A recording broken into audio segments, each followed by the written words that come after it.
राम जन्मभूमि trust के chairman नृत्य गोपाल दास स्वामी ने कहा है कि अयोध्या में राम मंदिर की तामीर में सरकार से मदद नहीं ली जाएगी। राम मंदिर की तामीर अवामी चंदे से होगी। अपनी रजा और रग़बत से जो भी राम मंदिर की तामीर के लिए चंदा देगा उसे कबूल किया जाएगा।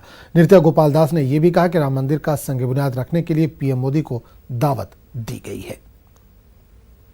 मंदिर का निर्माण चंदे से कराया जाना है। चंदे को लेकर के लोगों ने पेशकश शुरू कर दी है क्या? कौन कहता है? किसने कहा? नहीं, 4-5 दिन पहले खबर आई थी। बिल्कुल बेकार क्या?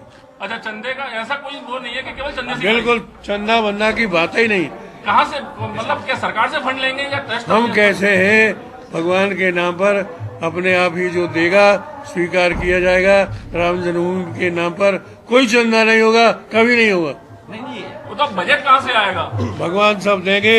राम जी का नाम और राम जी की भूमि, राम मंदिर सब अपने आप। कितना बजट दे रही है महाराज जी? सरकार दे रही है बजट? न किसी से मांगना, न सरकार से, न किसी से।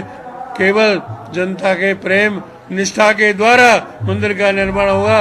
सरकार से क्या लेना देना? सरकार के सामने बहुत सी समस्याएं, हम भी एक समस्या खड़ी कर दे, इसलिए हम लोग जनता के साथ मिलकर जनता का सहयोग लेकर के मंदिर का निर्माण करेंगे। महाराज जी, कोई आइडिया है कितना खर्चा आएगा टोटल? हाँ, जो भी आवे, अभी कोई विचार नहीं किया गया है। अभी आगे की बैठक अयोध्या जी में होगी। इन सारी बातों पर 1-2 महीना के भीतर अयोध्या में बैठक में विचार किया जाएगा।